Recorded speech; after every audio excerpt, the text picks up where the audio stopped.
alaikum wa rahmatullahi wa barakatuhu. May Allah bestow upon all of you His protection, His mercy, and many of His blessings. Bismillahi wassalatu wassalamu ala rasulillahi. Seeking assistance and blessings by every name of Allah, we begin and we implore Allah to grant commendation and protection to His final messenger. This will be our fourth session covering these readings of ours from the book Book Bulugh Min Adillah al-Ahkam by Ibn Hajar, may Allah have mercy upon him. In yesterday's final session, we had concluded with a note about the volume of a mud unit, or a mud, if you want to call it that. And alhamdulillah, among us, we have one of our esteemed brothers, al-Ustad Abu Abdullah Granite, who has studied in Medina for a number of years. And he brought for us today some show and tell items. 2 show and tell items. And these are 2 mud containers that he has. These are 2 mud containers that he has. And these, he obtained these in al-Medina. This one right here, he mentioned to me that he got this one in al-Medina, and it has an isnad that goes along with it, a chain of narration from the person who made it or who authorized it being made back to the Prophet sallallahu alaihi wasallam. This one, and the Ustad Granite has the isnad for this one, right? He actually has the document for this one. This one here is one that was ordered. This one, I guess, was made in al-Medina. It was basically constructed while being compared to another one that would have the same measurements. So this here looks like it's made of 2 pieces of metal, and they were probably compared against the other one. There's one strip here, like this, that's welded together here, and then there is the bottom, the base that was put on it. This one is constructed a little bit differently. Out of, it looks like one piece of steel. This one, though, I can read on the back on the side facing me, it says made in Pakistan. So the Ustad does not have the isnad for this one, but those who made it there, they would. On the facing side here, the opposite side, it says manufactured on the back, and on the front here it says, printed on the container, it says al-muddu al-nabawiyyu bir-riwayati wal-dirayati. And they wrote, the way they put that in English on their container here is the Nabawi mud by narration and authentication. I'm not evaluating their translation, I'm just saying that's what's written here. And in the event that anyone looks at this and you're wondering, it says the Nabawi mud, it says mud here, but don't be confused. What they wrote M-U-D, they don't mean the English word mud. They're transliterating the Arabic word mud. Sorry, it's kind of amusing when I myself saw it just now. It's kind of amusing. Anyhow, these are 2 examples of what a mud is. Now, I have not measured them, and the Ustad, I think he mentions, he has not measured them either with water or anything like that. I'm not quite sure how we would measure that, what measurement instrument we would use, but if anyone would like to, they can see if these are the same volume or if not. But they look pretty close for measuring something like water, which is a liquid. However, something we can draw attention to is that, does anyone know where these types of measurements, either a mud or, does anyone know a sa'? 1 sa' unit, sa'un, is how many of these? 4, good. So there's 1 mud unit, and if you take 4 of these, you have a unit called a sa'. Water is a liquid. Water is a liquid, and I wanted to ask if anyone knows what types of things we find in various ahadith where a mud or a sa' is used to measure. Anyone know examples? We had here something in our final hadith yesterday. What were we talking about? If we go back here, we said that if I'm just going to go to the bottom of page 13, the bottom of page 13, we said that the minimum amount of food that must be given in place of each day is to be equivalent to the volume measurement unit known as a muddun in Arabic. So this is food. What food items is anyone familiar with? I think I saw a hand here before I went on my little digression just now. Anybody heard of anything? Maybe dates for song. Dates, okay. What else? Anything else? Wheat or barley, good. Those are grains. All right, so wheat, barley, dates, these are solid things. They're solid things. And Al-Ustad Granite was explaining just now, that when these things are used, one of the features you'll notice is that, now I myself, I have not researched this myself. If the Ustad knows, he can fill us in. Ustad, do you know if the shape of these containers has any elaboration? No? Okay. You'll notice that the way these things are shaped, they taper towards the top, right? The top is wider than the bottom. And I've come into contact with certain sources that say this is done for a reason. Anybody know what the reason is? Or do you see anything on the documents? Okay. I'm not sure about this. Like I said, I myself do not have one or an isnad for one. But what I was mentioning just now regarding liquid is that, see, these approximations we have here that we mentioned yesterday in our conclusion, they are approximations that were probably determined by using a liquid. I'm assuming this, Allah knows best, probably by using a liquid. Now a liquid, if you fill this type of container with a liquid, it's going to stop at the top, right? Or for argument's sake, I've forgotten these terms we use now, but what's that thing called again when liquid kind of goes like this? It's has the surface tension makes it what's that? Concave. Concave, right? Is that what liquids do at the top? The shape. That's the shape, right? I've forgotten what it is, but anyway, more or less, this is a large area here, so it's probably going to end up being flat if you fill this with a liquid. But when you fill this thing with grains, with a grain, Ustad, have you ever used these or seen them filling it with that? Not these specific ones. But any type of, how do they do it? So basically, there's more on the top, so it's like... right. Do they dip it or they pour it? Well, either way. Yeah?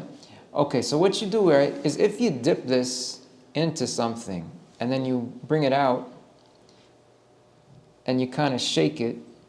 I mean, you guys know if you've ever dipped grains or if you've dipped something like flour before, you know how if you put something inside, it might pick up some, and when you shake it like this, it might still be above the rim, right?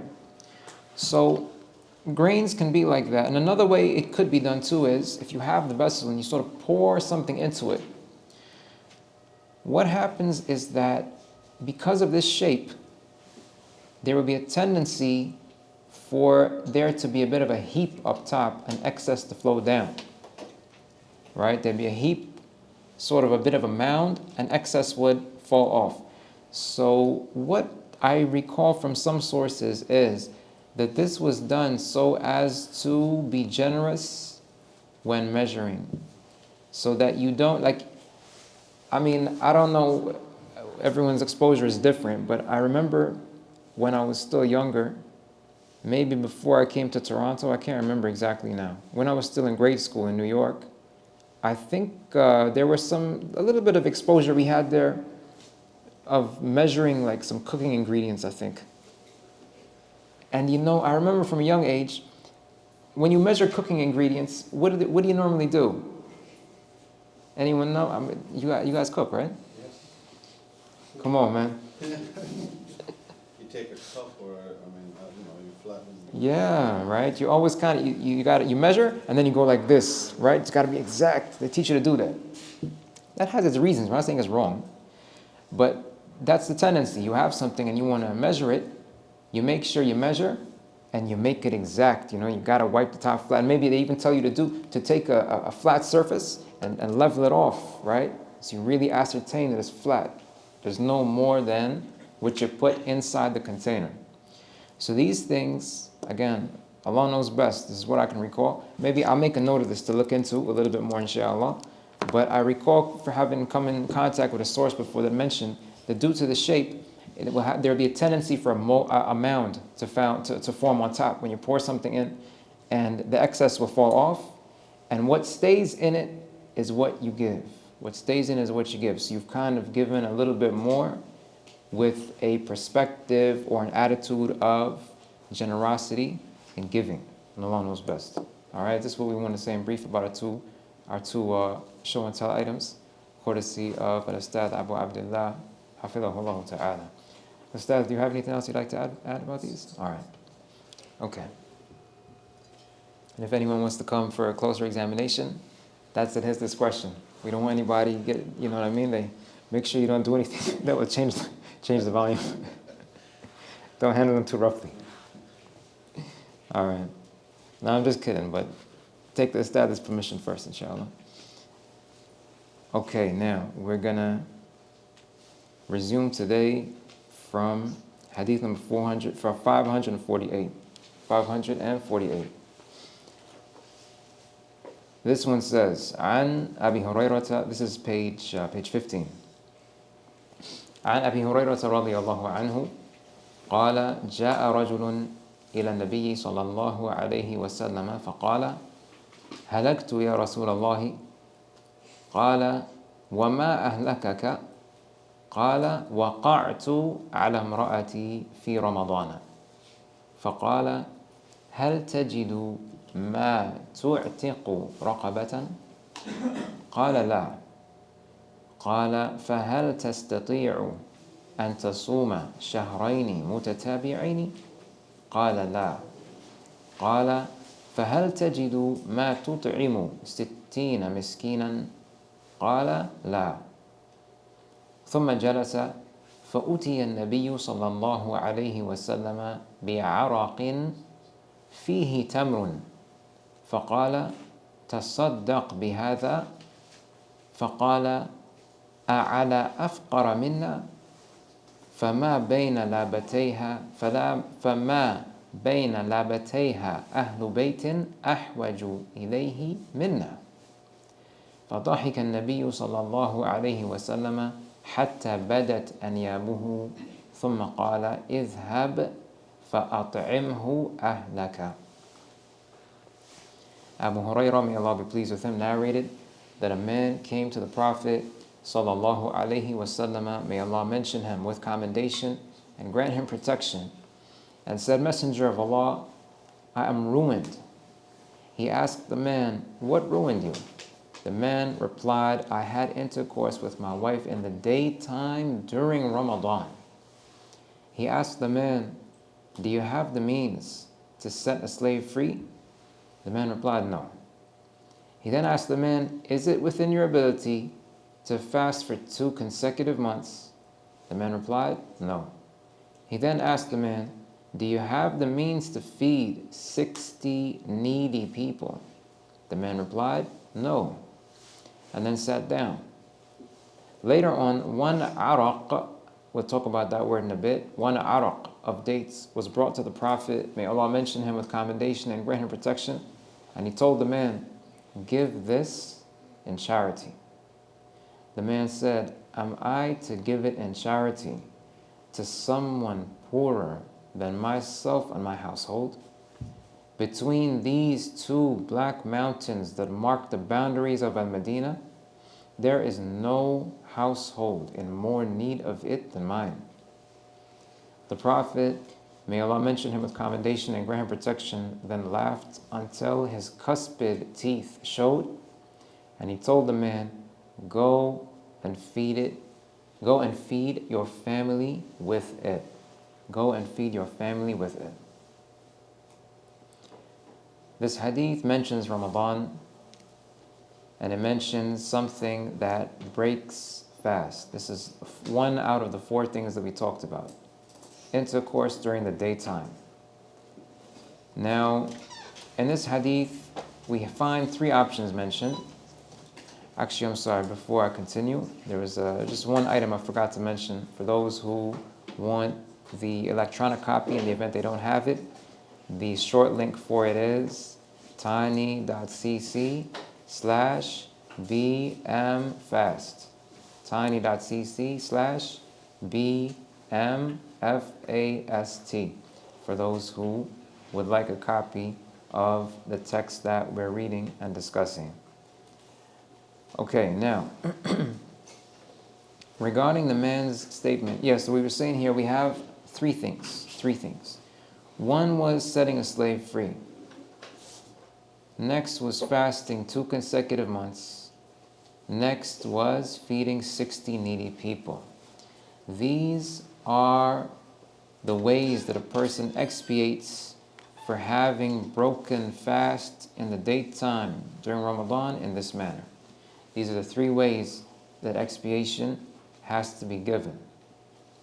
Expiation basically meaning the way that has been prescribed in the Quran and the Sunnah for making amends in the event that a person does something wrong, something that's prohibited.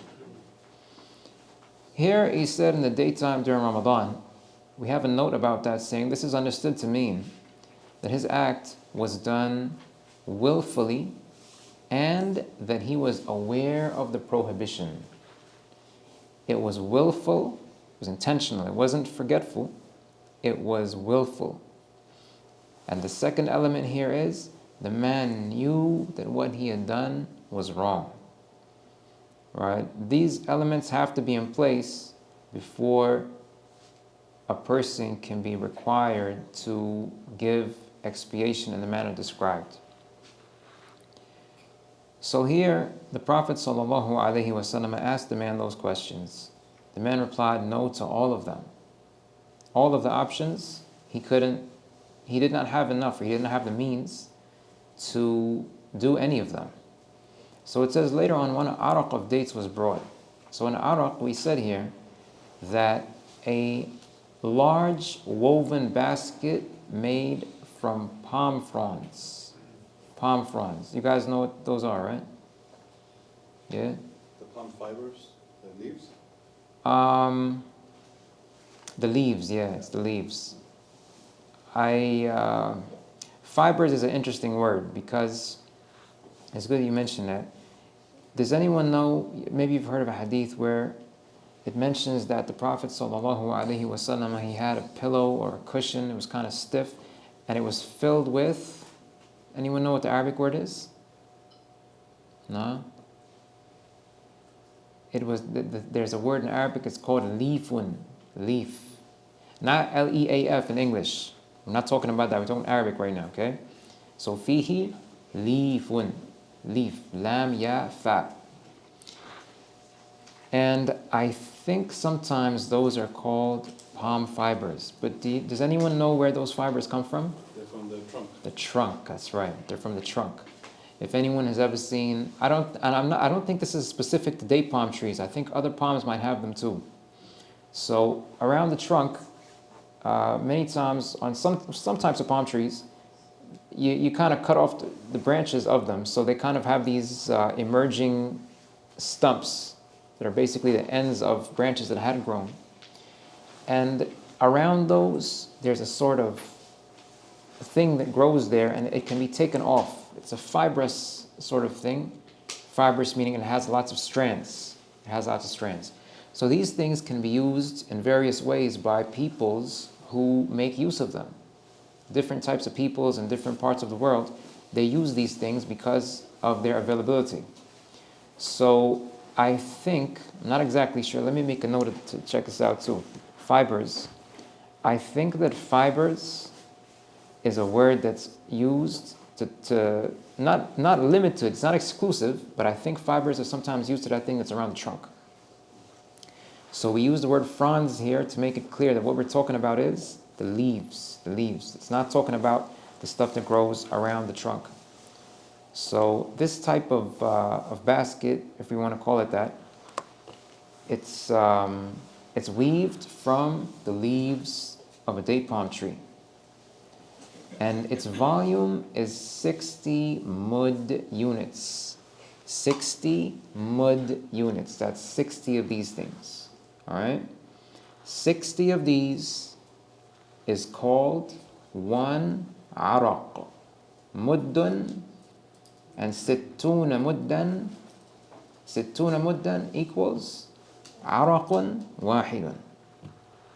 Or here's a question: how many? If 60 mud units, 60 mud units makes up one araq, how many sa' units makes one araq? 15. Did you say it from yourself, or you heard me say it first? All right, 15. That's correct. Okay. So we said because that's 4 of these makes one sa'. I just to the brothers, they had mentioned, it would be a nice initiative for those who answer questions to give them something. I just want, and the brother, alhamdulillah, may Allah reward the brothers for having that giving nature and wanting to look out for everyone. And I just wanted to say that it's due to my own personal preference that we refrain from doing that, because the thing that was suggested we could give was a chocolate. And we have a lot of younger brothers in attendance, and me personally, I don't really like to encourage people to eat chocolates. Okay, it's not a preference of mine. So I want to say I appreciate what the brothers did, Jazahumullahu khairan, but in my lesson I'm going to refrain, okay? Because I don't want you young guys eating chocolates, man. It's not good for you. All right. That's just me and my own preference. I'm not saying Islam. I don't want to get in trouble with anybody. Just it's my preference. All right. So I actually suggested, if we had something like an apple. But the brothers, because I'm still kind of new coming back. The brothers like, we don't know where you came from. You think a kid is gonna put up his hand for an apple? All right. Okay. Yeah. So 15. That was the answer we were looking for. 15 sa' units would make up one araq, and 60 mud units makes up one araq. So we can imagine it's 60. It's a pretty significant size basket made of palm fronds. So this thing full of dates was brought. The Prophet ﷺ told the man, give this in charity. Give this in charity. So the note here we have is this shows that each needy person is to receive a volume of dates equivalent to one mud unit. Because how many people had to be fed? 60. And how many mud units are in the araq? 60. So that means if you divide those 60 mud units over 60 people, each person is going to get 1. So this unit right here, this is approximately the volume you're looking at. This is the amount of how much each person is to be given in the event that someone wants to expiate by way of feeding. This is how much a person has to be given right here. That's its volume. Next note was concerning the portion of the hadith in which the Prophet ﷺ, it says he laughed until his cuspid teeth showed. Cuspid teeth. Which ones are those? What are the two up front called? Hey, come on, man. A lot of you guys are in school. You should know that. The only ones we don't know. What are the two front teeth called? Not just what's the fancy name you want to call that for your two front teeth? No, not front teeth. Anyone? I might be mistaken. I haven't revised for a long time. I heard somebody. What's that? Rabbit? Nah, man. Aren't they called incisors? Those are the sharp aren't they? Those are the sharp ones? Sharp ones. That's what I thought. Yeah. Okay. You know what? Let me write this down. I'll check out what teeth are called. Actually, no. Wait a minute. Let's do that quickly. Could somebody look that up first? Yeah. Oh, it is incisors. What's that? Your front teeth are called incisors, right? What are the vampire? Canine. Oh, No, these are canines. canines. No, canines are these. Yeah. Canines are, The sharp ones. I think, and what are cuspid? These are incisors. Yeah, the incisors are the front ones. What are cuspid teeth? Like I said, our policy is open book, don't worry about it. Oh, they're also known as canines. Yes, okay. So the teeth that are those that described often described as canines, those are your cuspid teeth. Cuspid teeth, all right? We chose to use cuspids too because just a preference. If you want to use canine teeth, go ahead. But canines are used to describe other things too, right? So I'll call them cuspids instead of calling people canines. I don't want to do that. All right. So he laughed until his cuspid teeth showed and told the man, go and feed your family with it.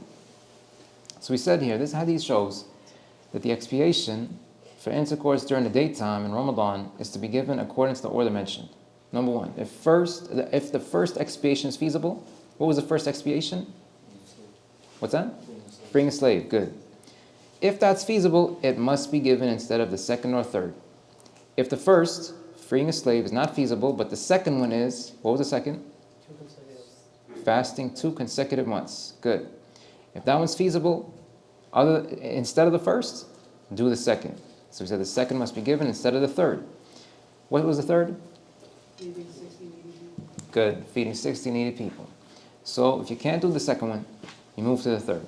Some of the scholars have explained this hadith. Now some, not all, some. They explain that this hadith is to be understood as meaning that it is permissible to delay giving the expiation if one is poor. If one is poor. Because the first expiation, we ruled that one out. The second one, we ruled that out. And the second one does not involve giving, it's not something that's monetary. It doesn't involve any type of property or money or using money. But the third one does. The third one does. You have to feed people. So you have to use property or you have to use wealth to acquire the food to give. So it says here, this is not, according to these scholars, wa alaikum assalam wa rahmatullahi wa barakatuh. It is not to be understood as meaning that one is exempted from expiation if he does not presently have the means. And Allah knows best. The Prophet ﷺ, again, according to the understanding of these scholars here we're referring to, the Prophet ﷺ tells the man, take the food, feed your family with it. Remember what the man said in the hadith?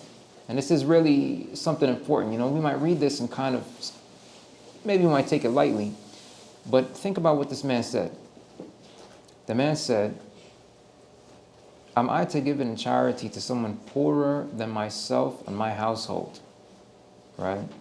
This is a man coming, this is a person, an impoverished person, right? This is not someone, maybe we might not appreciate that because maybe we don't live in poverty or we aren't around people who might live in extreme poverty. Allah knows best. There are people around who don't have means, right? And this is a man coming and saying this to the Messenger of Allah, alayhi salatu wasalam.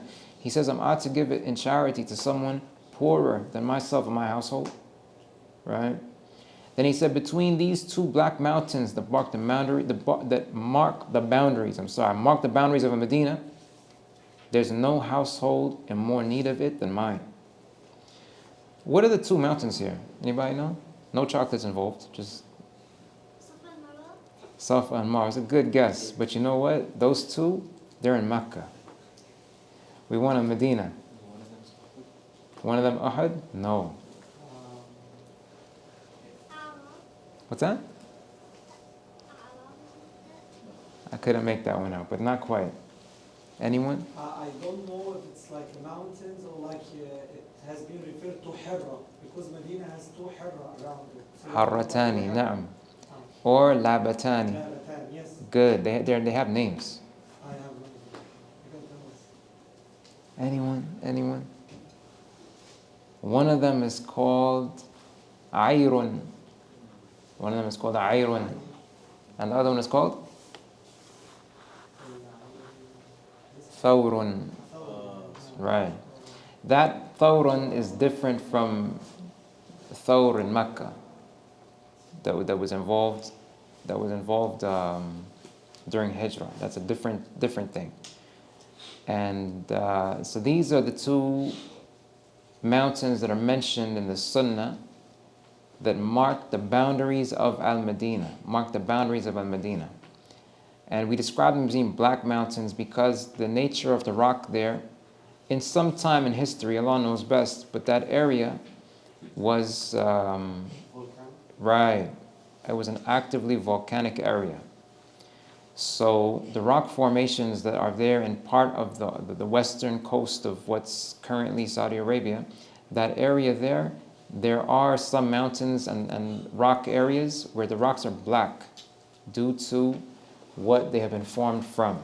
So these mountains in Medina, they're described this way as being Labatani, Ayrun, and Thawrun. These are two of the boundaries that demarcate the Haram area. When you're beyond that, you're outside the Haram area. When you're within it, you're within the Haram area. And whenever you're within the Haram area, there are certain rulings that apply that would not apply outside. So that's what the two black mountains are. So the man said this, and we understand that this man, he is in severe, severe need. Not just he doesn't have enough to give, he doesn't even have enough to eat.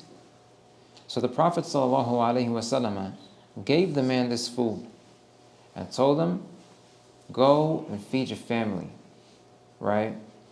But he didn't tell the man, again, some of the scholars look at this, they view this situation in different ways. He did not tell the man, feed your family, and you don't have to give expiation later, right?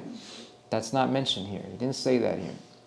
So some of the scholars, will repeat that. It says some of the scholars have explained that this hadith is to be understood as meaning that it is permissible to delay giving the expiation if one is poor. The man here is poor, right?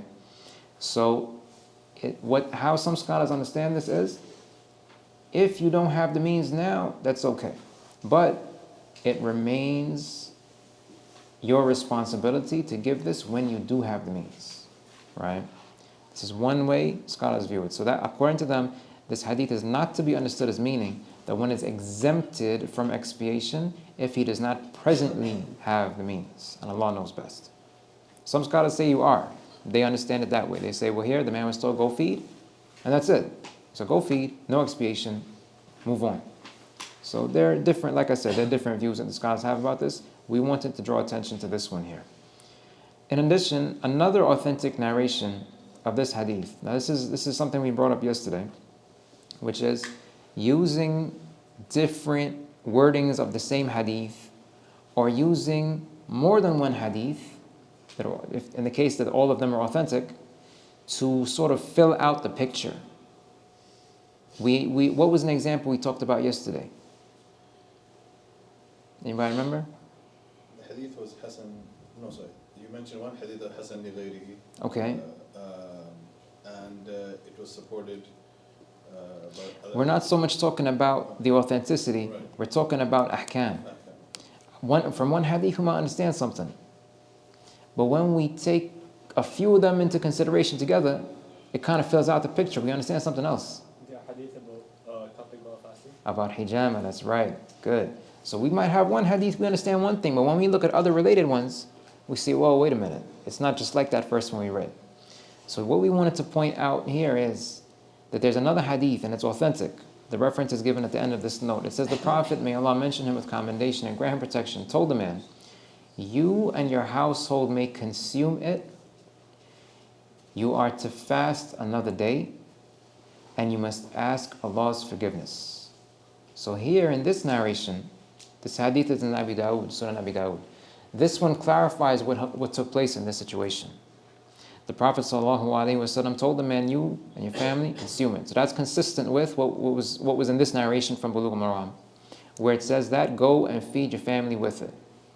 So here, we understand from the other narration in Sunan Abi Dawud that not only was the instruction given that he could take the food and feed his family with it, what else does it say? It says you and your household can consume it. So that means the man himself is allowed to eat, because a person might come to this hadith, look at this one alone, and it says what? It says, idhab fa'at'imhu ahlaka. Right? It says go and feed your family with it. A person might come into this and say, well, okay, it didn't say you can eat. It said go feed your family. Right? So we look at another hadith The other hadith says that. It says, you and your household may consume it. So that clarifies for us that the man was allowed to eat too. We don't have to deduce that. It was actually said outright. And the Prophet ﷺ told the man, you are to fast another day. And you must ask Allah's forgiveness. Fasting another day. Okay. What would this be called here? Remember, just give me a second here. The three things in this hadith, they're about something called kafaratun, right? Expiation, the way that you make amends in the event that you committed a sin, and we find something in the Quran or Sunnah saying, to make amends for that sin, you have to do the following. That's called kafaratun. But the Prophet ﷺ told the man, you're to fast another day. What's that called in Arabic? It's called something. Qada? Yeah, that's right. It's called qada'un. This is called qada'un. So the Prophet ﷺ told the man that you're going to make up this one day that your fast was invalidated for. Right? Your fast was invalidated for this day. You're going to have to make it up. That's all he told him. Consume, make it up. Again, like we said though, some of the scholars, they still hold that it didn't mean the man was exempted from the expiation, the kafara. This extra wording tells us the man was allowed to eat from the food, and he was instructed to make up the day. But still, we don't know for sure that the Prophet ﷺ exempted him, right? This was something that's left ambiguous. We don't know. So this is why we said the scholars, they view this situation in different ways, and each viewpoint has its reasoning. For the first option of freeing a slave, have the scholars mentioned any alternative in our day and age? That's what it says. The alternative, if it's not feasible, you do the next one. That's how it works now. The brother was asking, in the contemporary world, is there an alternative for the first option of giving the expiation? The first option is freeing a slave. So I was saying that the option we have is, if that one's not feasible, you got to go to the next one. 3 were given. So if the first one's not feasible, do the second. All right, that was hadith 548. 549. عن عائشة وأم سلمة رضي الله عنهما أن النبي صلى الله عليه وسلم كان يصبح جنبا من جماع ثم يغتسل ويصوم. Aisha and Salama, may Allah be pleased with both of them, narrated that there were days when Allah's Messenger, may Allah mention him with commendation and grant him protection, would reach dawn while in a state of janaba, which we decided to call major intangible impurity, due to intercourse. He would then perform ghusl and still fast. Another narration of this hadith contains the wording ثُمَّ لَا يُفْطِرُ وَلَا يَقْضِي. He would not refrain from fasting that day, and he would not make it up at another time. That's emphasizing the fact that he fasted that day and nothing about it was affected. Okay, this is narrated by Aisha and Salama. May Allah be pleased with both of them. May Allah be pleased with all of the Ummahat al-Mu'mineen. May Allah be pleased with all the companions. Aisha is whose daughter? Okay. Salama, who's she? Huh? She's one of the Ummahat al-Mu'mineen. She's one of the wives of the Prophet sallallahu alaihi wasallam. Do we know anything more? Do we know her name? She was the one who gave a description of Prophet. One who gave a description? Salama? I can't remember right now. You could be right, just it's not coming to my mind right now. Allah knows best. Does anyone know her name? What did you want to say? I'm not sure, but was she related to Muawiyah? To who?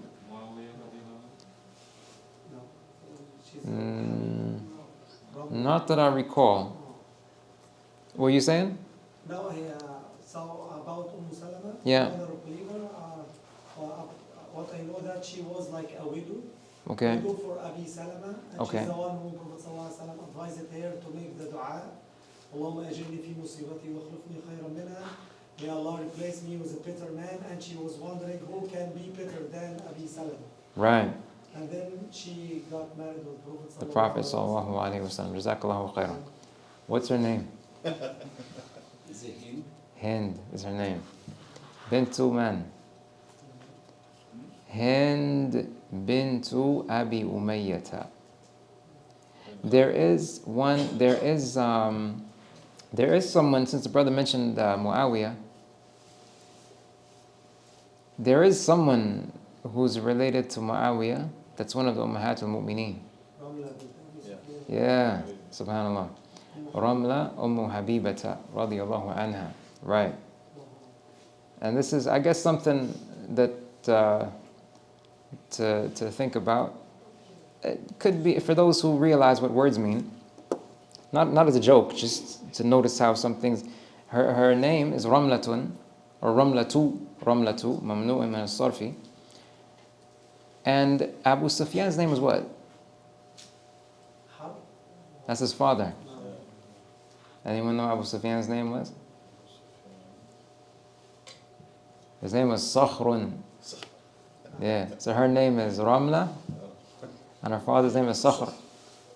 Alright? Ramlatun, not her, Ramlatu as a name is a name, but Ramlatun means what? Anyone know? Ramlatun means like a grain of sand. Alright? And a sakhrun is like a rock, a boulder. Alright. Okay, so we're talking now about Aisha and Salamata radiallahu anhuma. They narrated there were days when Allah's Messenger, may Allah mention him with commendation and grant protection, would reach dawn while in a state of janaba. We call janaba here major intangible impurity because there is janaba is a state, right? It's not something you can. It's not physical. It's not something you can hold in your hand. Like there are things that are impure that you can actually hold in your hand. They're tangible substances, but janaba is a state. It's not something that's tangible that you can hold. Similarly, what's okay? If janaba is major intangible impurity, what's minor or lesser intangible impurity? What's that called? Anyone know? Hadath. That's right. That's right. It's called hadath, but in general they call it hadath. If you want to qualify, you could say, or if you want to say intangible impurity, let's leave the major minor part out. That's what you're talking about. Intangible impurity is called hadath. It's called hadath. Tangible impurity is called what? Khabath. Good, that's correct. Or what were other people saying? Someone said najis. Right, najasatun. Khabathun or najasatun, those are tangible impurities. Those are things that you could actually physically, they're physical things. They're tangible. You can actually come into contact with them with your senses. Right, as for intangible impurity, hadath, it's not. So al-hadathul akbaru is called janabatun. To get yourself out of this state of al-hadathul akbar, you have to perform ghusl. Or if there's no water, what do? At-tayammum. Al-hadathul asgharu, which we can call minor intangible impurity. What does that one require? Wudu. Good. Okay, so here this one is janaba. It says he would reach dawn. What's the significance of dawn to fasting?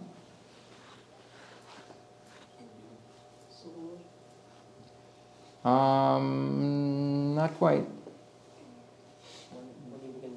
Right. Dawn is when fasting has to begin. Dawn is when fasting has to begin. So dawn would come, and he would be in a state of janaba due to intercourse. He would then perform ghusl and still fast. Perform ghusl and still fast. And then another narration says he would not refrain from fasting that day, and he would not make it up at another time. In the note here, we said that this hadith shows, this is on page 16, footnote 1, that if Fajr time begins on a day of obligatory fasting and a person is in the state of janaba, he is still required to fast and his fasting is valid. This hadith is not understood as applying specifically to the Prophet ﷺ and no one else. It's not specific to the Prophet. Okay, it's not one of his, what did we call this yesterday? Something specific to him? Good, khasa'is, good. It's not one of the khasa'is. Meaning that it's something that it applies to everyone here, this ruling. It applies to anybody. If anyone finds himself in that state, you have to do this. Perform ghusl and fast. There's nothing that excuses you or exempts you, and there's nothing that invalidates your fast. We have here additionally, it should be noted, that there is an authentic hadith in which Abu Hurairah, may Allah be pleased with him, narrated that Allah's Messenger, may Allah mention him with commendation and grant him protection, said, if the call for prayer is proclaimed, referring to the Fajr prayer, and any one of you is in the state of janaba, he is not to fast that day. He is not to fast that day. So here we have another hadith. It's prohibiting a person in a state of janaba at Fajr time to fast. But look what we said afterwards. We said here that the majority of scholars hold that this hadith is abrogated. It's abrogated. And the ruling that is effective is the one mentioned in the hadith narrated by Aisha and Salama. May Allah be pleased with them. So we just wanted to draw attention to that because the hadith that we mentioned here, we said it's in Musnad Ahmad. It's also in At-Ta'liqat al-Hisan, that's Ibn Hibban. And the hadith was graded authentic at the level of Sahih by Shaykh al-Albani. Right? That hadith says, if the call for prayer is proclaimed, it's talking about Fajr, and any one of you is a state of janaba, he's not to fast that day. Right? But like we said, the scholars, they say that this is considered mansukhun. It's abrogated. They don't view them as being contradictory statements. They view it as being, this hadith in the footnote was something that happened at an earlier time. And the one that's up top that we're discussing, Bulughul Maram, is one that was at a subsequent time. Does the hadith or any other hadith mention whether or not the Prophet did suhoor at the time? Nothing that I can recall right now. I'll make a note of it.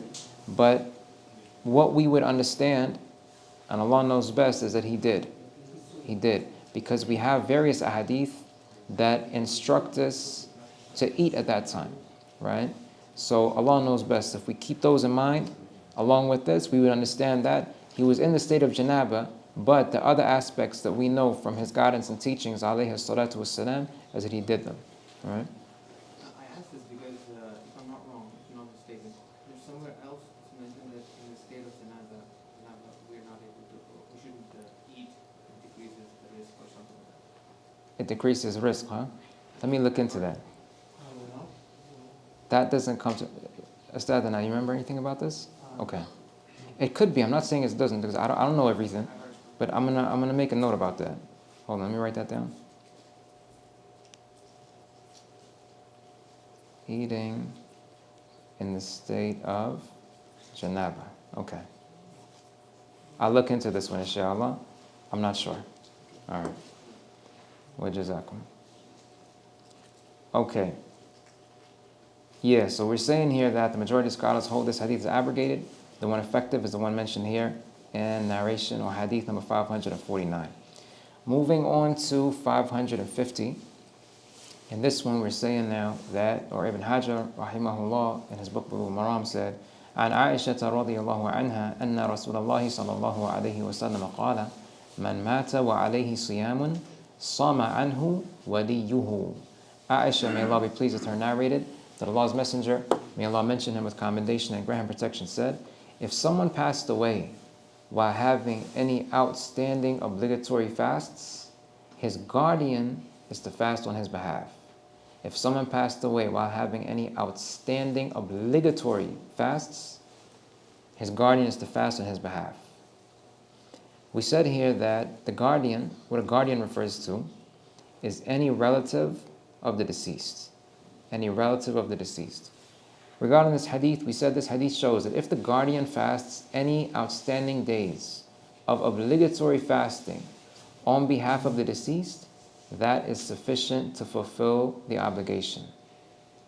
It can be any day, right? If the guardian fasts any outstanding days of obligatory fasting on behalf of the deceased, that is sufficient to fulfill the obligation.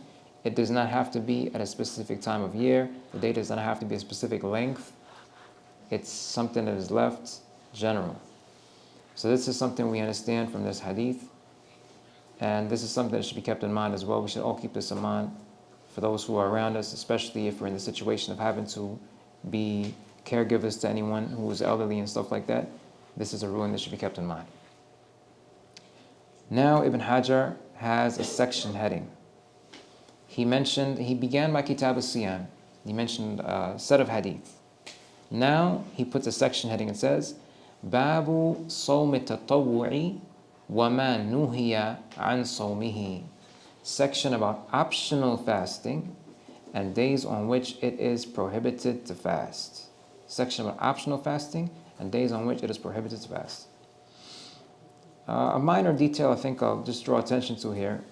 When we worded this in English, we chose to use the word optional for tatawwu'. Sometimes in English, from things I can recall a long time ago, maybe things have gotten a little bit different now. But when we use the words a tatawwu' or a nawafil, what are ways one way is optional? What are other ways that we express that in English? Supererogatory. Recommended. Anything else? What's that? Able. There's another word that I remember reading, but since you're not mentioning it, maybe books stop using it now. I'm not sure. What's that? Optional, supererogatory, sunnah. I recall having read before that sometimes some literature would use the word voluntary. They describe something tatawwu' as being voluntary. They do that, right? Again, it's personal preference. I don't like using the word voluntary because in reality, even what you do that's wajib, you have to do that voluntarily, not grudgingly. It's something you have to do voluntarily. Voluntary is something you need to do with willingness from yourself, right? So, anyway, like this word was not on your mind, so I guess it doesn't matter. But yeah, it's a general thing. This is one of the reasons why we chose to say optional here. And we could use those alternatives to supererogatory and words like those. Supererogatory, you guys know what that means, right? It means basically what's beyond the obligatory, right? Okay, so section about optional fasting and days on which it is prohibited to fast. Hadith 551 says, عن أبي قتادة الأنصاري رضي الله عنه أن رسول الله صلى الله عليه وسلم سئل عن صوم يوم عرفة قال يكفر السنة الماضية والباقية وسئل عن صوم يوم عاشوراء فقال يكفر السنة الماضية وسئل عن صوم يوم الاثنين فقال ذاك يوم ولدت فيه وبعثت فيه أو أنزل علي فيه. Before we move to the English, just a couple points like we pointed out yesterday. Here in the Arabic text where it says in the second line السنة الماضية وباقية and then وسئل, if we were going to read this hadith the way we would want to read it, we would have to say قال here. So it's السنة الماضية وباقية. Then we're going to say قال وسئل عن صوم يوم عاشوراء because the person speaking now is Abu Qatada. All right. Similarly, the next وسئل later on in the line وسئل عن صوم يوم الاثنين. Again, we would say قال before وسئل. And the last thing I want to draw attention to is the last line. You see how it says فقال ذاك يوم ولدت فيه أو بعثت فيه أو أنزل علي فيه.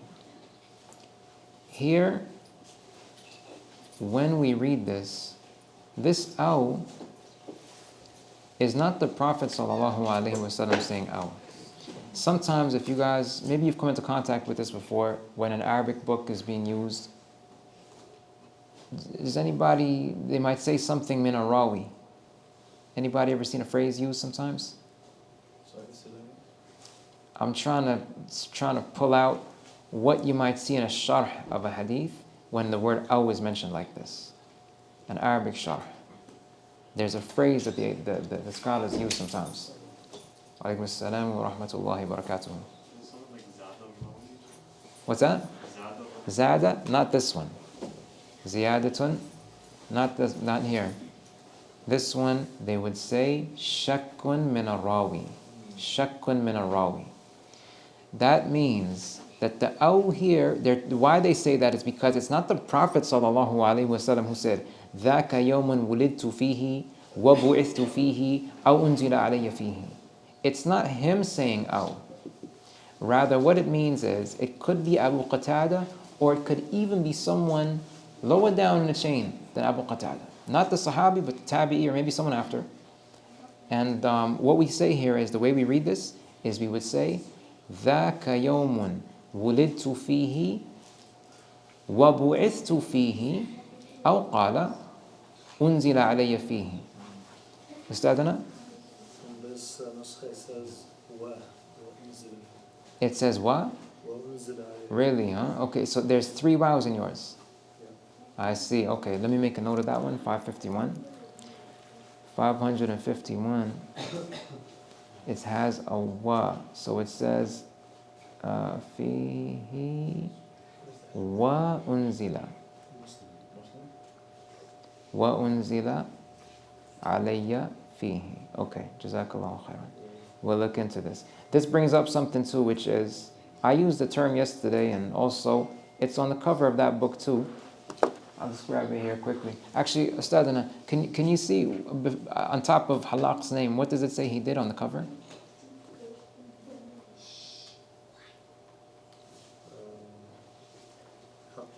Haqqaqahu. We just wanted that first word. Just that one. It says haqqaqahu. Haqqaqa. What's the masdar of haqqaqa? Who knows some Arabic? What's the masdar of haqqaqa? Tahqiqun. Good. Tahqiq. You guys have seen this word on books before, right? Tahqiq of such and such person. In the academic world, this word tahqiq, this is a word they use for a process or a procedure that exists in academia. It's not just, like tahqiq is a word that can be used in a lot of ways in Arabic. Contemporarily, tahqiq can be used if you're talking about a situation happened or a crime or something like that. Tahqiq can be used to mean an investigation, right? It can be used in different ways. But when you find books like this here and they say that this is the tahqiq of a person, if the word is being used properly, they call this in the academic world, they call this textual criticism. That's what it's called. And the book that's produced is called a critical edition. A critical edition, right? This is basically what they call the process of taking a book that's in manuscript form, not manuscript that we write our draft, not like that. A manuscript meaning a book that's really, really old, 100 years old, 1,000 years old. And they maybe have more than one copy of the book. You might have more than one manuscript. You compare between them. You make notes about, like this, we have discrepancy here, right? The copy that I used, this was a tahqiq prepared by somebody. I mentioned him in the beginning of the lesson. So he prepared a critical edition, and now this person here, rahimahullah, Muhammad Subhi Hassan Halaq, he prepared a critical edition of Bulughul Maram and the Sharh Subul Salam.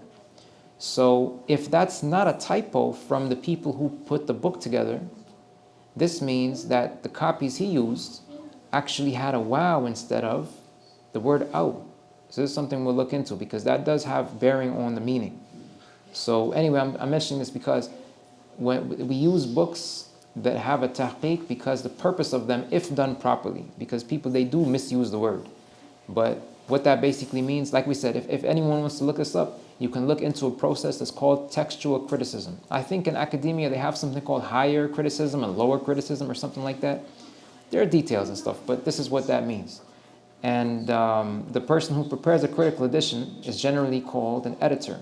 Editor doesn't mean he proofread the book, right? It could mean that in some cases, but that's not what would be meant by an editor here. Like if we reference this book, we would say this is Subul Salam by San'ani, and we would say it was edited by Halaq. right? But editor doesn't mean he proofread the book. Editor means he prepared a critical edition of this book from manuscript copies of it, right? That's why you find sometimes in these books, in the beginning of them, what do you find? At the very beginning, you find pictures of the manuscript copies, samples, right? So, okay, yeah, so we're looking to, I made a note about this one. This is 551. Sheikh, I have a question. Uh-huh. So here, even on the PDF, the translation says, or he said, and the day.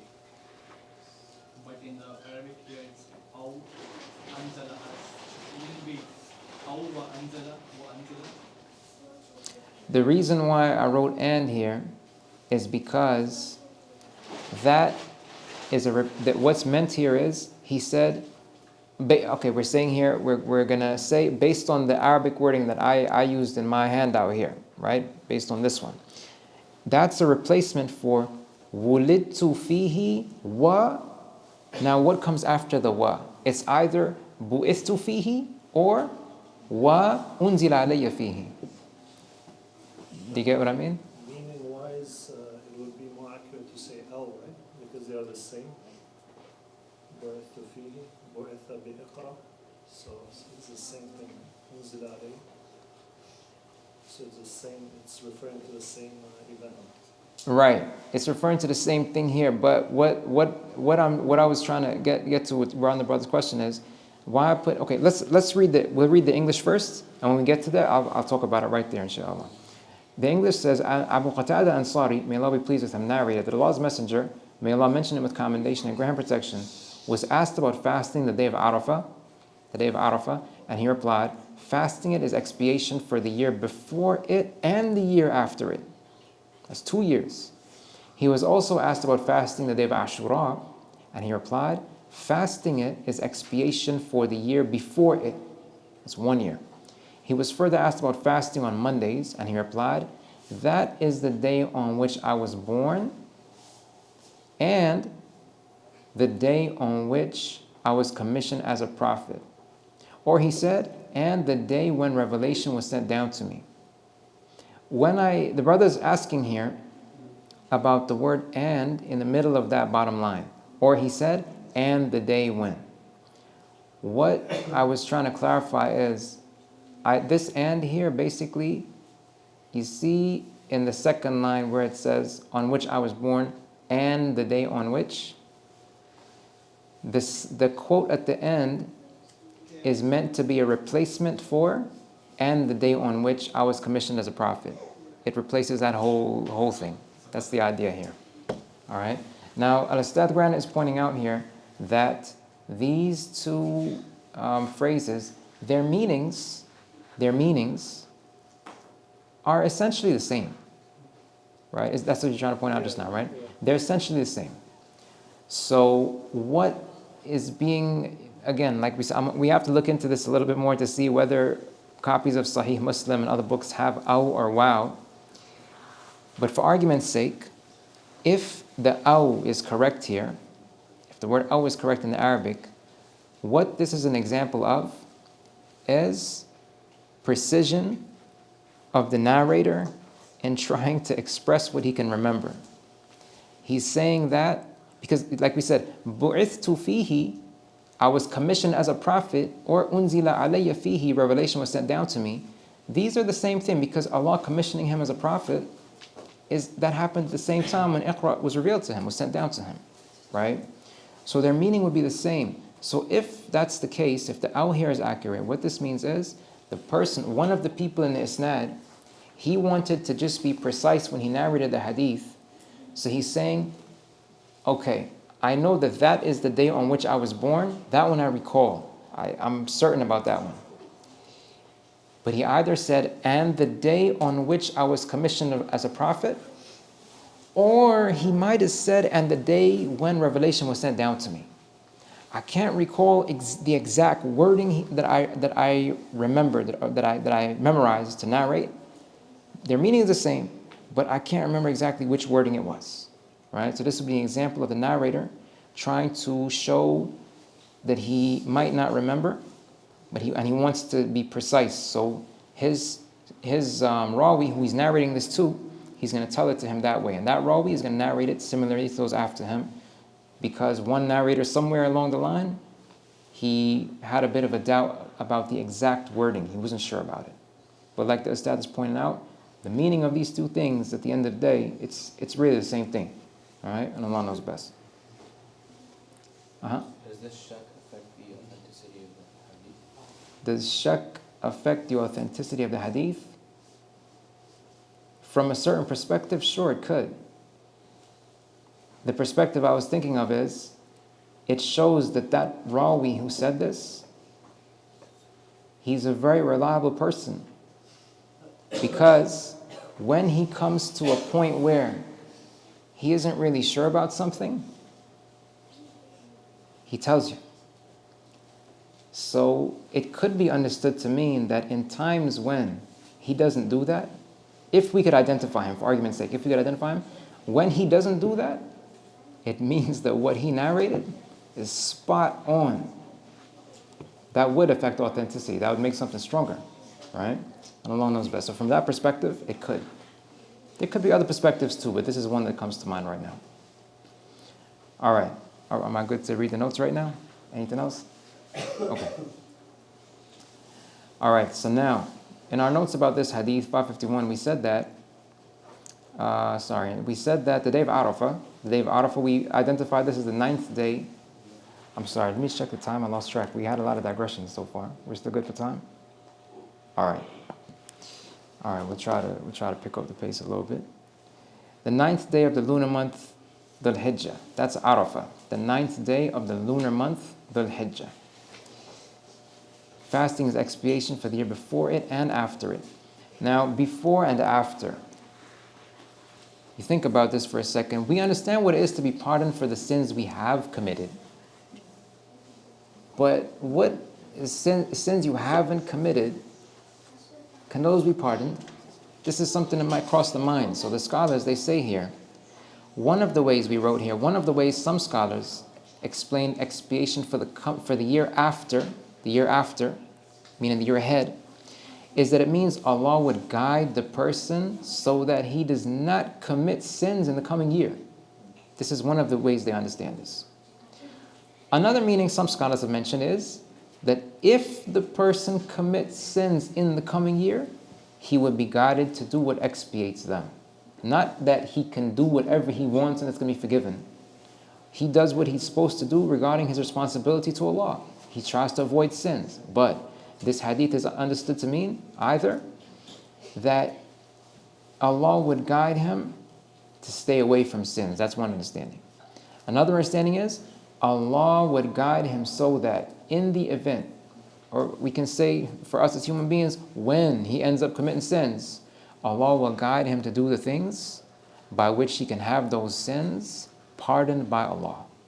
These are ways that scholars have explained that phrase with respect to the year after.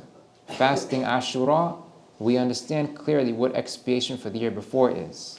And these are two understandings that we just mentioned for how they explain what expiation for the year after that day of Arafah means. He was also asked about fasting the day of Ashura. Ashura is the 10th day of the lunar month Muharram. The 10th of Muharram. He replied, fasting Ashura is expiation for the year before it. Before. Now, he was asked about fasting on Mondays. That is the day on which I was born. And the day on which I was commissioned as a prophet, or he said, and the day when revelation was sent down to me. So here we said it's encouraged to fast the days mentioned. We have Arafah, Ashura, and Mondays. It's encouraged, though not obligatory. Because what section are we talking about right now? Optional fasts. Good.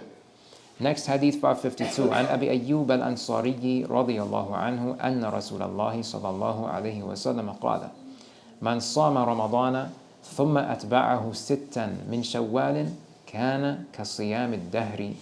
Abu Ayyub al-Ansari, may Allah be pleased with him, narrated that Allah's Messenger, may Allah mention him with commendation and grant him protection, said, if a person fasts Ramadan and then follows that with fasting 6 days in Shawwal, it would be as though he fasted the entire year.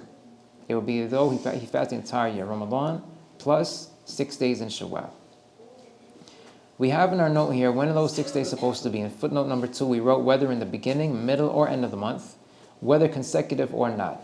Hadith is general. Any 6 days in Shawwal. Regarding this hadith, we said it basically means, in other words, the reward for doing that is the reward for fasting a full 12 months. A full 12 months. Since the reward for one righteous deed is multiplied tenfold. Ramadan is 1 month. Therefore, the reward for fasting it is that of 10 months. And the reward for fasting 6 more days is that of 60 days. 60 days is 2 more months. So 10 plus 12, that will be a full year. Fasting 6 days in Shawwal after fasting Ramadan is another instance of fasting that is encouraged, though not obligatory.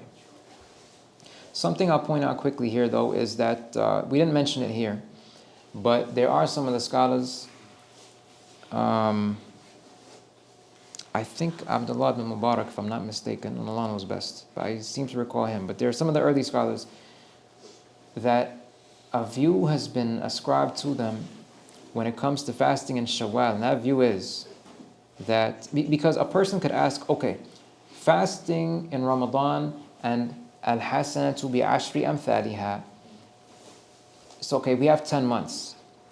If we wanted an extra 2 months, meaning we have to do an extra 6 days, what makes it so special that we have to show? Can we just do any other 6 days, because it'll end up being another 60 days, right?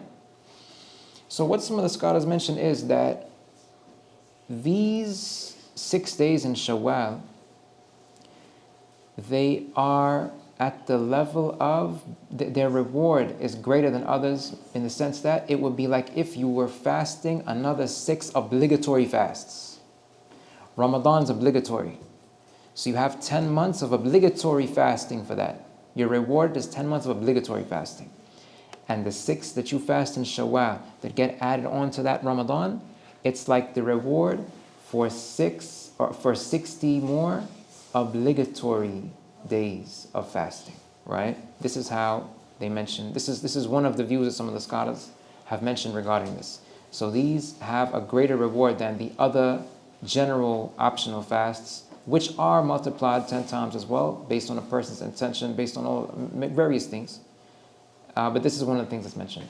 If one makes an intention to fast these 6 days of Shawwal, does that have to have a specific intention, or can it be combined with another? Combined with what, for example? For example, if they have a habit of fasting Mondays and Thursdays, that can be combined with fasting of Shawwal. So long as you are accompanying that with the intention of this day being one of my 6, then yes, you could combine it, and Allah knows best. All right. Right. Fasted the entire year. Good. Next hadith, عن أبي سعيد الخدري رضي الله عنه قال قال رسول الله صلى الله عليه وسلم ما من عبد يصوم يوما في سبيل الله إلا باعد الله بذلك اليوم وجهه عن النار 70 خريفا. Abu Sa'id al-Khudri, may Allah be pleased with him, said that Allah's Messenger, may Allah mention him with commendation and grant him protection, stated, when any individual fasts for just a single day while struggling in Allah's path, Allah will distance that person's face 70 years away from the hellfire because of him fasting that single day. When any individual fasts for just a single day while struggling in Allah's path, Allah will distance that person's face 70 years away from the hellfire because of him fasting that one single day. In this hadith we said here about regarding struggling in Allah's path, we said here that this refers to what's called jihad, which is struggle in legitimate military service that is sanctioned by Islam's teachings, right? And I think we are all aware jihad doesn't mean terrorism, and jihad does not mean acts of violence. Jihad does not mean the things that I guess people, I'm not sure what the climate is like right now here and what they use this word and how they exploit this word. But like we said, nobody, no people anywhere in this world have any problem understanding what military service is in defense of their beliefs, in defense of their nation, in defense of their borders. Nobody in the world, I don't think. I'm not sure, like I said, I'm still kind of getting settled back into my environment, but the environment that I left, military service is something everyone respects, right? So in Islam, this happens to be something that is prescribed. And it's not unique to Islam, right? Legitimate military service, sanctioned by Islam's teachings, that's what jihad refers to. So the scholars, this is the understanding we are mentioning in this explanation. Some scholars, they do explain different things. They understand struggling in Allah's path to be broader in scope than this. But some of them mention this as talking specifically about military service. So fasting for a single day in legitimate military service that's sanctioned by Islam's teachings. What are Islam's teachings that sanction it? That's a topic for a different time. We're not going to go into all of that right now. But it is a topic that needs its own discussion. Nonetheless, we're saying that fasting a single day while in those circumstances, if a person does that, Allah would distance that person's face 70 years away from the hellfire because of that single day. So we said here, what does it mean distance his face from it? This implies that he would be protected from being punished in it. He would be protected from being punished in it. In the last footnote on this page, we said this hadith is understood to mean that fasting in those conditions has the virtue mentioned so long as it does not cause the person to become too weak to fulfill his duty and engage in combat, if he is involved in that, because military has other functions as well, right? Support functions that do not involve combat. If a person has a situation like that and he can fast and he can do it, that's okay. But you don't do this if it affects what your role is. If he would become weak, like we said here, it's more virtuous for him to not fast, because the activity in which he is engaged is a virtuous act, right? One reason behind the virtue of this fasting is that the individual combines between struggling against his outward opponent and struggling against his own soul within him by refraining from certain things it desires, such as food and drink. And Allah knows best. This is a perspective that some of the scholars have mentioned regarding how this hadith is to be understood. This is another type of optional fasting. Next hadith 554. عن عائشة رضي الله عنها قالت كان رسول الله صلى الله عليه وسلم يصوم حتى نقول لا يفطر ويفطر حتى نقول لا يصوم وما رأيت رسول الله صلى الله عليه وسلم استكمل صيام شهر قط إلا رمضان وما رأيته في شهر أكثر منه صياما في شعبان. Aisha, may Allah be pleased with her, said, there were times when Allah's Messenger, may Allah mention him with commendation and grant him protection, would fast to such an extent that we would say he never goes a day without fasting. And there were times when he would not fast to such an extent that we would say he never fasts. Furthermore, I never saw Allah's Messenger, may Allah mention him with commendation and grant him protection, fast all the days of any month in its entirety except Ramadan.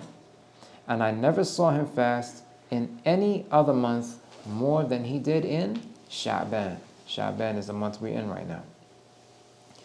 Alright, regarding this hadith here, we said that in regards to the two extremes, if you want to call it that, sometimes he would fast to such an extent, it seemed like he was fasting every day without exception. And then there were other intervals, he wouldn't be fasting. And to such an extent, they would say it's like if he never fasts, he's not fasting at all of these days. Maybe an extended interval. So regarding that, we said this may have been due to circumstances that kept Allah's Messenger, may Allah mention him with commendation and grant protection, occupied at certain times and not at others. Consequently, there were times when he fasted numerous days consecutively, and others when he did not fast for many consecutive days. This is how the scholars explain these two extents, because circumstances were not the same all the time. There were different things that happened at different times and during different intervals. The Prophet ﷺ did certain things based on circumstances that he was in. This is how they understand these two extents. In regard to fasting in Sha'ban, we said here that this hadith shows that Sha'ban was given specific attention in terms of optional fasting. In that regard, there is an authentic hadith that mentions that Usama ibn Zayd, may Allah be pleased with both of them. Usama ibn Zayd, we said both of them. Usama is the son of Zayd, and Zayd is the son of who? Haritha. Good. Usama ibn Zayd ibn Harithata. May Allah be pleased with them and all the companions. He had once asked, Messenger of Allah, I have not seen you fast in any other month as much as you fast in Sha'ban. Why is that? He replied, it is a month that many people are heedless of. It falls between Rajab and Ramadan. It is a month in which people's deeds are raised to the one Supreme Lord over all of creation. And due to that, I desire for my deeds to be raised while I am fasting. The idea with this hadith is, fasting is a virtuous deed. So, if you're doing that and you're in a state of fasting, then inshaAllah, you would have a better outcome with Allah for your deeds to be raised to Him while you are in the state of performing a righteous deed. And Allah knows best. The last hadith we want to cover in this session is عن أبي ذر رضي الله عنه قال أمرنا رسول الله صلى الله عليه وسلم أن نصوم من الشهر 3 أيام 13 و14 و15. Abu Dharr, may Allah be pleased with him, said, Allah's Messenger, may Allah mention him with commendation and grant him protection, instructed us to fast 3 days each lunar month, the 13th, 14th, and 15th. Lunar month, not the common era months, not those. The lunar month. Okay, now regarding this hadith, we said here another similar authentic hadith states that Qatada ibn Milhan, may Allah be pleased with him, said, Allah's Messenger, may Allah mention him with commendation and grant him protection, instructed us to fast the days of each month when the moon was at its fullest, the 13th, 14th, and 15th. And he said, fasting them each month is like fasting the entire year. Again, you have 3 days per month. 3 days multiplied by 10 would be 30. So for every 3 days of optional fasting, it's like if you fasted 30, which is a month, right? So this is how these would be equivalent to fasting the entire year. But again, like we said, the understanding here that some scholars have mentioned is, this is like fasting the entire year of optional fasts. Optional fasts. Whereas Ramadan, we mentioned in a previous hadith, Ramadan plus the 6th of Shawwal, those together are like fasting the entire year, but what? Obligatory fasts. Right, and Allah knows best. Okay, we also now said, however, there is also an authentic hadith in which Aisha, may Allah be pleased with her, said that Allah's Messenger, may Allah mention him with commendation and grant him protection, would fast 3 days of each month, and he did not mind. He did not mind fasting them at any part of the month. At any part of the month. So, here we have some hadith. They specify some days. They specify a particular 3. But Aisha, she said, based on what she saw, that he would fast at any time in the month.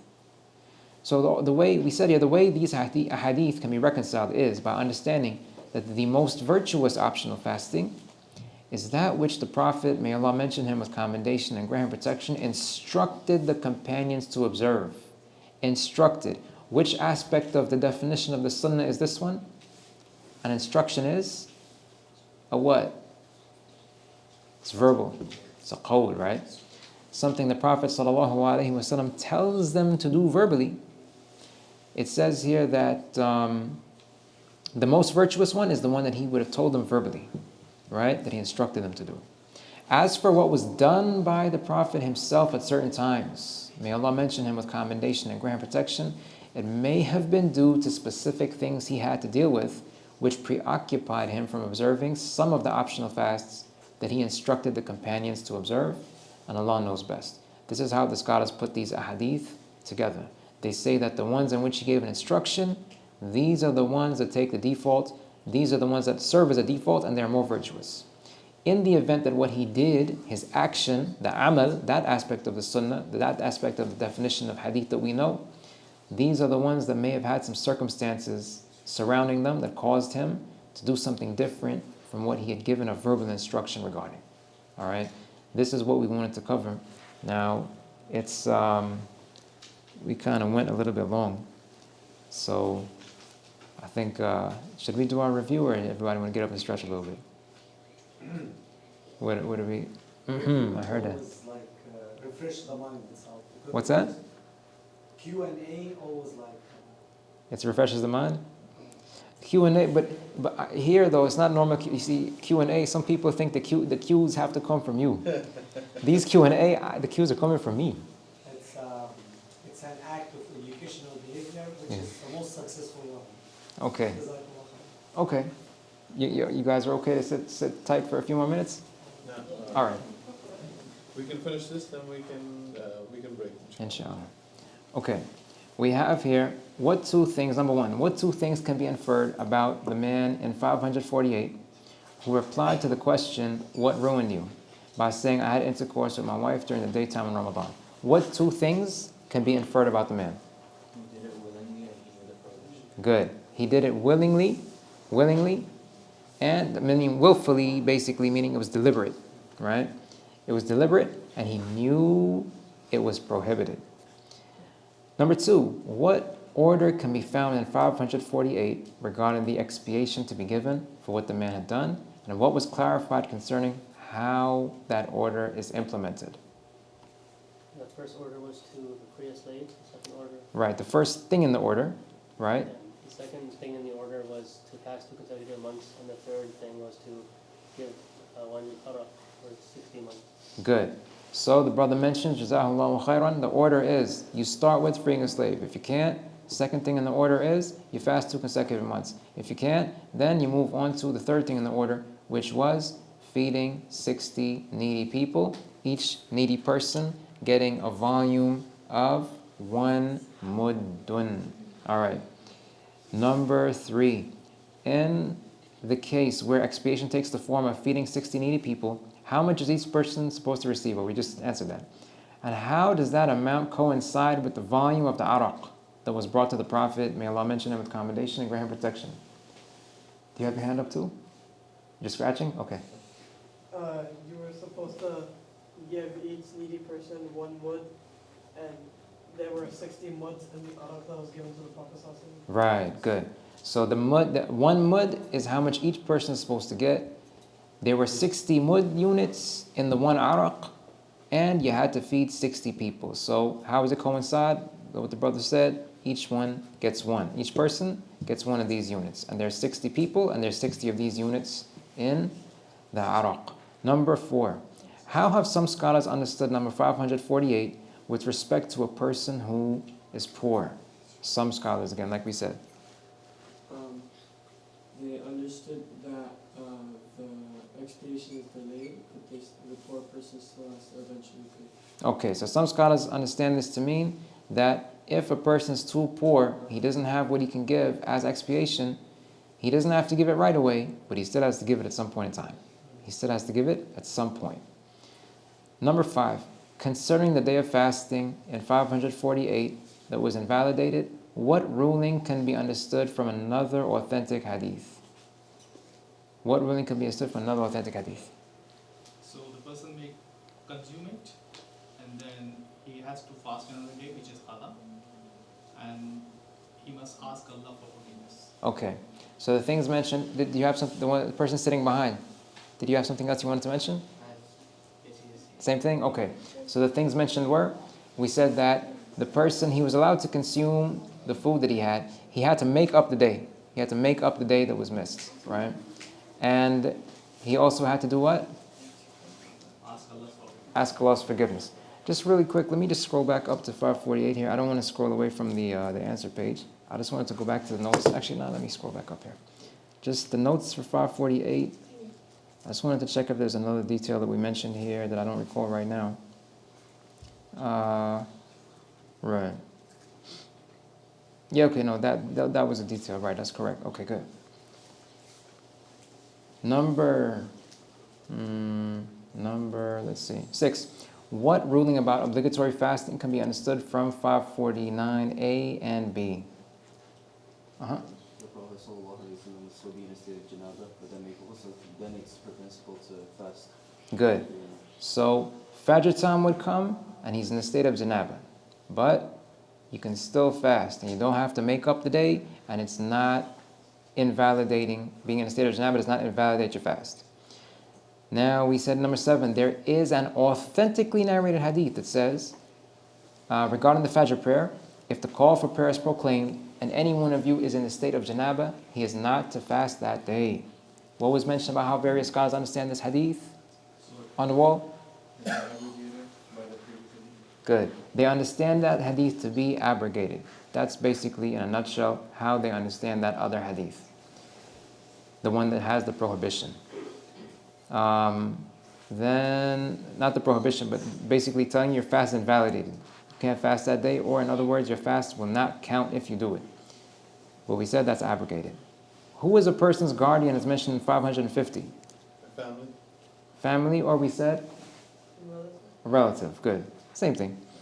What ruling can be understood from 550? What ruling can be understood?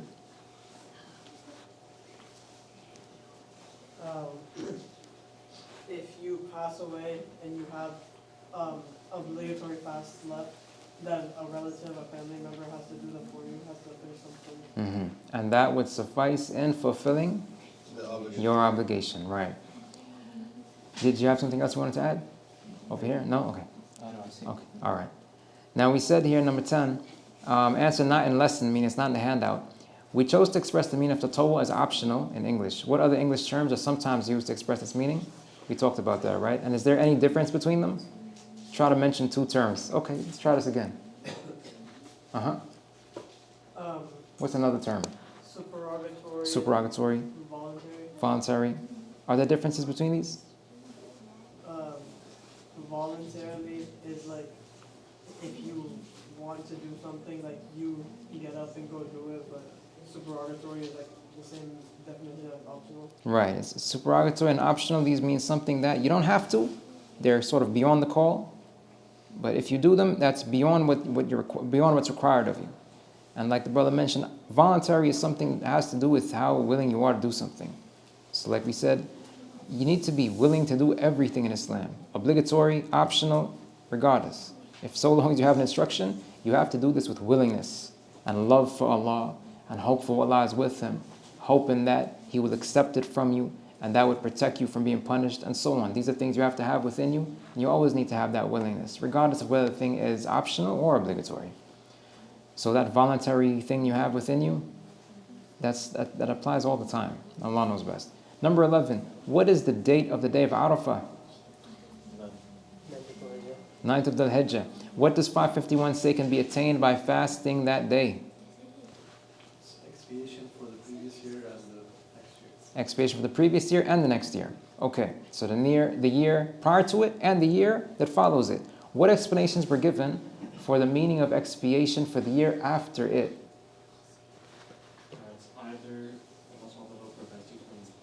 Going into those type of sins. Okay, so one meaning is Allah would keep you away from committing sins. What's the other one? Oh yeah, the other one is Allah would guide you to ways to expiate yourself. Right. When you commit sins in the coming year, inevitably Allah will guide you to the ways by which you can attain His pardon and by which you can make amends, you can expiate for those sins. Good. What is the date of the day of Ashura? 10th of Muharram.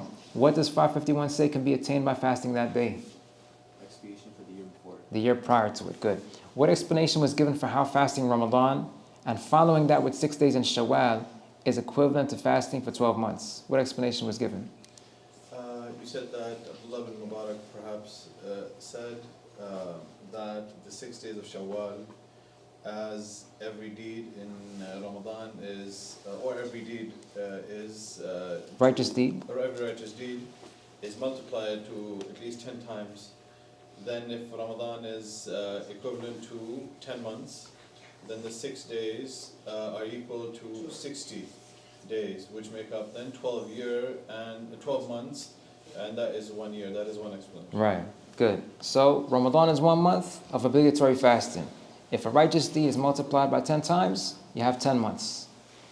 6 days that's if those are one deed, 10 rewards, multiply 10 times, you have 60 days.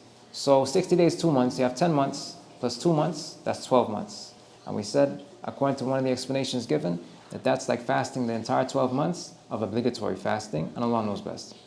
In what manner should the 6 days of Shawwal be fasted? Any manner, meaning they can be consecutive, they can be divided, they can be in the beginning, the middle, the end. It is up to a person regarding what they choose and what they are able to do. What does a person's face being distanced from the hellfire indicate, as mentioned in 553, and what was mentioned about circumstances under which that would be attained? Did I see a hand? If someone fasts on a day and struggles in the path of Allah, Allah will distance his face 70 years away from Allah. Good. So that meant the circumstances were struggling in Allah's path. And what does distancing his face from the hellfire indicate? Being protected from being punished in it. Good. Now we are on number 18, was it? Yeah, 18. What possible reason was mentioned behind the virtue mentioned in 553? So the outward struggle that he's fighting the enemy, the opponent, and the inward struggle staying away from the food. Good. Or anything that's basically sort of urging him on to disobey Allah, right? That's what he's struggling against. Good. So that combines the outward struggle against the outward enemy and struggle against an inward enemy too. Good. Then we have what was mentioned about the discrepancy observed in 554. Discrepancy observed. Sometimes this, sometimes that. It was a doubt from the narrator, perhaps. Was it that one? Sorry, hold on. Oh, sorry. Oh, No, sorry. maybe I got mixed up. I got mixed up. Yeah, no, that's the one about the two extents. Yeah, I'm talking about. Anyone? When the Sahaba observed the Prophet ﷺ, they thought there were some times when they observed him to look like he fasted without taking a break, and sometimes it looked like he never fasted for a long period of time. So what was mentioned about that discrepancy? The brothers reminding us that there were intervals when some of the companions saw the Prophet ﷺ fasting daily, like if he always fasted. And some intervals when they would see him not fasting, to the point that they would say it's like he never fasts. What was mentioned about this? The Prophet would be preoccupied with some stuff at some periods of time and not at others. Right. This was due to circumstances. Sometimes he may have been preoccupied, sallallahu alaihi wasallam, with things that prevented him from fasting. Good. Number 20. What reason was mentioned for attention being given to fasting in Sha'ban? It falls between Rajab and Ramadan, and that month is where the month which people's deeds are raised to Allah. Exactly. What's just before the Rajab and Ramadan? What did it say? People forget. Yeah, it's a month about which people are heedless. Yes. Good. So there's that, and there's the fact that deeds being raised to Allah during this month. So doing a righteous deed, inshallah, if a person is doing righteous deeds, he has more to hope for that he can find with Allah when his deeds are raised while he's performing righteous ones, or a righteous one. Okay, last question. What can be attained by fasting 3 days each lunar month, whether in the manner prescribed in 555 or in a different manner? And what elaboration was provided in that regard with respect to the instruction given by the Prophet sallallahu alaihi wasallam, may Allah mention him with commendation and grant protection, and what was authentically narrated regarding his practice? Okay, this is 3 parts here.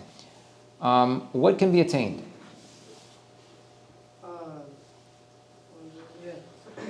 If you fast all 3 days each month, it's like fasting the entire year.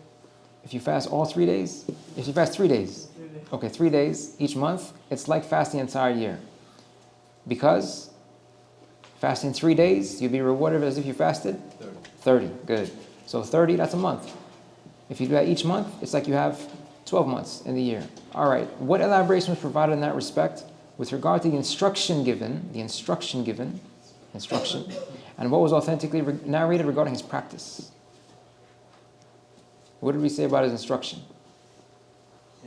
also takes precedence over. Good. The more virtuous of the two things is to do what the instruction, or to comply with the instruction, to comply with the verbal instruction. This is a more virtuous thing to do.